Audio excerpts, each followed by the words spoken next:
Never bet the devil your head. A Tale with a Moral by Edgar Allan Poe. Con tal que les costumbres de un autor, says Don Thomas de la Torres in the preface to his amatory poems, sean puras y castas, importó muy poco, conocían igualmente severas sus obras. Meaning in plain English, that provided the morals of an author are pure, personally it signifies nothing what are the morals of his books. We presume that Don Thomas is now in purgatory for the assertion. It would be a clever thing, too, in the way of poetical justice, to keep him there until his amatory poems get out of print, or are laid definitely upon the shelf through lack of readers. Every fiction should have a moral. And what is more to the purpose, the critics have discovered that every fiction has. Philip Melanchthon, some time ago, wrote a commentary upon the Batrachomyomachia, and proved that the poet's object was to excite a distaste for sedition.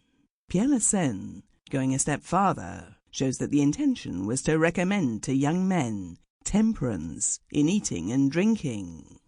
Just so, too, Jacobus Hugo has satisfied himself that by oines Homer meant to insinuate John Calvin, by Antinous, Martin Luther, by the Lotophagi, Protestants in general, and by the Harpies, the Dutch. Our more modern scholiasts are equally acute. These fellows demonstrate a hidden meaning in the Antediluvians, a parable in Powhatan, new views in Cock Robin, and transcendentalism in Hopper My Thumb. In short, it has been shown that no man can sit down to write without a very profound design. Thus, to authors in general, much trouble is spared. A novelist, for example, needs have no care of his moral. It is there. That is to say, it is somewhere, and the moral and the critics can take care of themselves.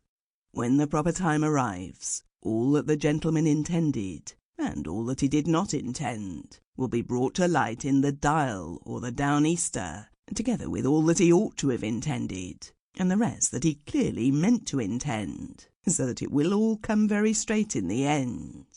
There is no just ground, therefore, for the charge brought against me by certain ignoramuses, that I have never written a moral tale, or, in more precise words, a tale with a moral. They are not the critics predestined to bring me out and develop my morals. That is the secret. By and by the North American Quarterly Humdrum will make them ashamed of their stupidity. In the meantime, by way of staying... Sample complete. Ready to continue?